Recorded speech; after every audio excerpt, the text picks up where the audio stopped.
Money FM 89.3, best of the breakfast huddle. It all started with a bubble, a travel bubble Yeah. between Singapore and Hong Kong. A lot of people are excited. We don't know a whole lot of information yet, though. No, I was trying to get more information. I've been on websites to try and find out what the fare prices are. Well, this piece of news didn't only excite leisure travellers like you and me. It was a welcome piece of positive news for the corporate travel industry as well. Yeah, FCM Travel Solutions, the business travel arm of Flight Centre Travel Group, recently released its State of the Market report, which revealed the impact and the extensiveness COVID-19 pandemic has had on corporate travel. Yeah, so done in 3 phases, the report forms part of FCM's commitment to lead companies out of the COVID-19 crisis through several customer pledges that set the benchmark for the new normal in business travel. Yeah, we've got the acceleration of air travel bubble agreements. What sort of effect should we expect from it? Corporate travel, how's that going to pick up again? We find out more from Bertrand Saillet, who is Managing Director, FCM Travel Solutions Asia. Good morning. How are you? Good morning, guys. Very well. And thank you for having me today. I'm very excited to be here. All right. Thanks so much for taking the time. So, FCM, business travel arm of Flight Centre Travel Group, listed on the Australian Securities Exchange. FCM also recently published a State of the Market report that we mentioned earlier on.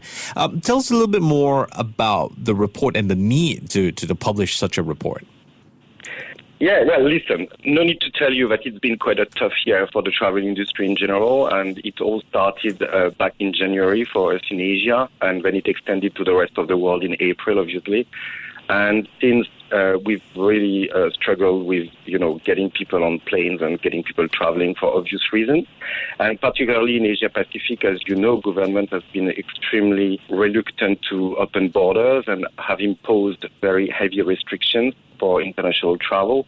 And this is why we wanted to understand what our customers had to say about it. And do they want to get back traveling? Do they want to get back on the road?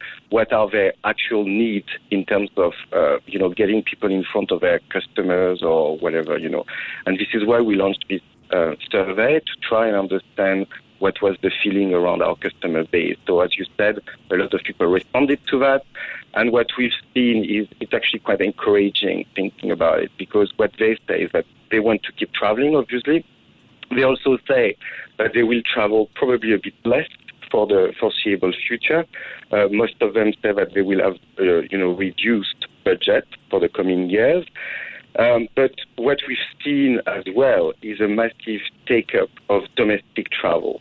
And this is the thing that we also need to not forget. In large markets such as Australia or China, the domestic travel has picked up a fair bit already. So what we are waiting for now is how can we extend this demand for domestic travel in an international environment where countries like Singapore or Hong Kong, for example, don't have any domestic travel, obviously. And this is what we are trying to assess right now with government. Oh, okay. So I'm sure we'll get to talking about bubbles and how they work just up ahead. But Bertrand, one of the things that jumps out at me is the timing of the study, April to August, and you did it in various phases, 1, 2, and 3, culminating in the phase 3 part of the study, where you had these very focused one-to-one interviews. I'd love to dig a little bit deeper into why it was so focused and some of the key points that came out of it. Yeah, it's a very good question. So the first 2 phases were very general. So it was to all our customer base, and we were basically asking travelers, travel managers, and travel bookers their sentiment. And for the phase 3, we decided to go deeper with the ones which were actually holding those travel budgets. And we were asking questions not only around travel, but around their own company financials and obviously strategic orientation, because travel is the consequence of what the company wants to achieve, isn't it? It's like you put people on planes to talk to your customers, to talk to your investors, and this is what we were trying to assess. So this is why we went much deeper. So it was very long interviews, some of them more than 1 hour with, people that knew very well their topic within the companies, and trying to get like the deep sense of what travel meant for them in terms of business development and for the foreseeable future. So that was the intention. And then obviously it helped us to understand whether we could identify trends between different industries. So for example, what we've seen is that the companies in the mining and construction sector, education, finance services were more likely to promote travel within their traveler base versus the others, which were probably a bit more reluctant because, they were just not seeing yet the benefit of getting people traveling again, basically. Okay, so bearing in mind all of this, and we've got these green lanes developments or these travel bubble developments, I mean, is this, obviously on the surface, is this going to be an advantage for the corporate travel industry given that people are still quite cautious? Yeah, so it is. So you have the two definitions. The green lane that started quite early in the process. I think the first one was opened between Singapore and China during the summer. And the reality is that we've seen very little take-up of it. And the reason is mostly because, one, it's limited to essential travel, which is not always extremely well defined. So I think companies still struggle to understand whether their travel can be qualified as essential or not. And the other thing is that it comes with very heavy restrictions and processes. Like you need to have an invitation letter, you need to apply for a particular visa, and the conditions of approval for those visas are quite unclear, I would say. So not a lot of companies have taken it, and to be honest, I think the ones that did were mostly because they needed to have people traveling anyway, if you see what I mean. But, thinking that you would send someone to Shanghai for 3 days for meeting customers and then coming back to Singapore for this agreement, it's not really happening, at least not yet. So this is why the second thing that we've seen in the news, and Manisha, you were talking about this as a very exciting news, obviously, the travel bubble for Hong Kong, this is an all different level because that is really an agreement between two countries that say that travelers or residents from those two countries can travel freely, whether it's leisure or business travel. And the only thing you need to do, and we obviously are trying to find out more and trying to understand really what the process is going to be, but from what we understand so far, the only requirement will be to be tested with a PCR test before going and when you return, which is actually quite easy to do if you think of it. So we expect a much better take-up. And as you probably know as well, like Hong Kong and Singapore are a very big, traffic lane within Asia. And having those two cities connected again is obviously great news for, again, travel in general, but corporate travel in particular, because we still have a lot of companies, having operations in the two cities. And this is great news, obviously. Yeah, Bertrand, about that, one of the things that jumped out at me were there were headlines when the news of the travel bubble started coming out, suggesting that the flight prices had jumped. Well, I had a look, and I have traveled a lot between Singapore and Hong Kong. And to me, it didn't look like anything particularly different to what I'm used to for the month of December, if I'm perfectly honest. But this issue of cost, I find quite fascinating in this context, because you have a whole new dimension to travel, whether it's in a bubble or whether it's in a green lane, because we're dealing with a pandemic on top of it. We're dealing with testing, we're dealing with quarantines. What's your reflection on the costs now of traveling, even within these safeguarded routes? It's a very good question. So the first thing is that in the particular case of Singapore and Hong Kong, it's too early to say, because the reality is that airlines have not yet bumped up the capacities. And as you know, the number of flights today are extremely limited. I think it's one flight a day from Singapore Airlines and one flight a day from Cathay Pacific. But if those two airlines plus the Scoots and the Jetsstars or whatever come back on that route, then you will have a much greater offer and a much greater competitiveness, obviously, around those two cities. So that is going to take the prices down, most likely.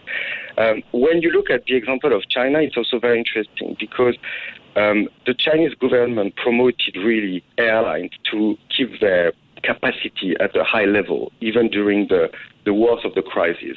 And for that particular reason, you had overcapacity. So as a consequence, the cost of travel was going lower because the fare price was lower than during the normal time. And actually, it was a bargain to travel within China.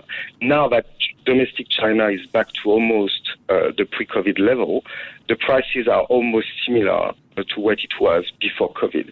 So again, this is very linked to capacity versus demand, and it's kind of early to say, really. For now, I think airlines are trying to manage yield as much as they can. As you know, they really struggle to fill their airplanes, obviously, and it's going to be interesting to see when those lanes come into practice, to see what is going to be the demand. So to your point, Manisha, you looked apparently from what you said for, a quotation for December. Yeah. The thing is that, for example, we haven't really started to sell those tickets to corporate travelers yet because everybody is waiting. Right. You know what I mean? But the moment the government say, okay, now from 15th of November, I'm just making up the date just to be clear because I don't know better than you do. But if it was 15th November, then you would expect that the demand is going to restart for early December, for example. So it might be that we sell more tickets to corporate customers. So as a consequence, the prices should go up, depending on, again, the capacity that is going to be put on this particular route. Well, I'm curious as to what you just talked about. So from there, what are you observing, or what is your opinion in terms of what corporations, travel suppliers, travel management companies, what can they do to come together collectively to build a more resilient business travel environment or leisure travel environment? Because we got to start thinking about this. Absolutely. So the first thing is to work, I think, with government and authorities on working on those protocols, what it means. And I cannot really tell you too much today because a lot of those conversations are confidential, but we are having those conversations right now and trying to see how we can integrate all those safety measures within our offering altogether so that we make it easy for people to book and travel, basically, in a fully safe environment. The second thing is obviously technology. One thing that this crisis told us is that we cannot continue carrying on with the same services as pre-COVID. We have to be more agile, more automated, and using more digital platforms and solutions for our travelers. So we've invested a lot during this crisis because we didn't want to waste the time where we had no business and do nothing. So that was a big thing. The other thing is a lot of information. So, giving to travelers the opportunity to go to a single source of truth and understand what are the requirements, what is allowed, what is not. So we created a hub, for example, where travelers can go and there is like a chatbot working on this. So you say, I'm from Singapore, I'm going to Hong Kong for business reason, and then the tool gives you exactly what are the constraints, requirements, restrictions, and that works for every country around the world. And it's obviously very convenient. So it's trying to navigate around all of this between the technology, working with governments and understanding what the core requirements are, and pushing a lot of information to our customers because everybody needs information right now. And it's very difficult to find. And sometimes, Manisha, you said you were looking at websites and all that. The reality is that sometimes you don't even know whether you can trust the things that you see because sometimes information can be quite contradictory. So it's important that you have a single source of truth. Oh, definitely. Gosh, thanks for the heads up. We should talk more. Anytime, Bertrand. We are speaking to Bertrand Saillet, who is the managing director at FCM Travel Solutions. Well, look, Bertrand, the news has been that we're seeing new forms of lockdowns in Germany and France. We're seeing COVID-19 cases spiraling higher in the United States of America. We all need to be on guard as we roll into the end of 2020, and lots of people can't see the back of this year fast enough, but into 2021, I am sure that you have been thinking about the challenges ahead. What do you see on the horizon? Yeah, it's a very good question. So to start with, I think Asia Pacific in general had a very different strategy than Europe and the US. And if you think of Europe especially, like they had this massive lockdown, obviously, during the springtime. Then during the summer, they let all their residents going all across the continent, enjoying the holidays. And obviously, they are paying the consequence of that. And this is why this is happening. Asia Pacific was much more conservative with their approach and trying to eradicate the virus wherever, like in most countries. And if you look at New Zealand, Australia, China, Hong Kong, Singapore, they all had very strict and heavy restrictions, which gives us probably the opportunity to be where we are today and opening a bit. So what I see is that I think this current situation is going to extend for the beginning of 2021. I also hope that the vaccine is not too far away, and that will be obviously the ultimate resolution of all these crises, I would say, especially when it comes to travel. And I also believe that you will see more and more of those reopening, like cautiously, like the Singapore-Hong Kong thing, but that is going to drive demand again, and probably in more countries, particularly in this region, in Asia-Pacific.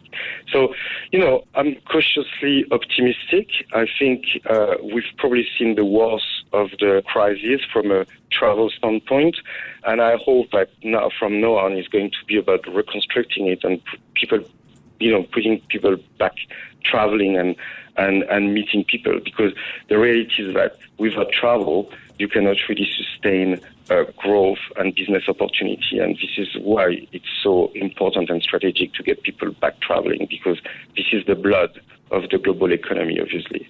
Certainly hope that puts your travel optimism in perspective. We've been speaking with Bertrand Saillet, who is Managing Director, FCM Travel Solutions Asia. Thanks so much for taking the time. Take care and stay safe. Pleasure. Thanks, guys. Have a good day.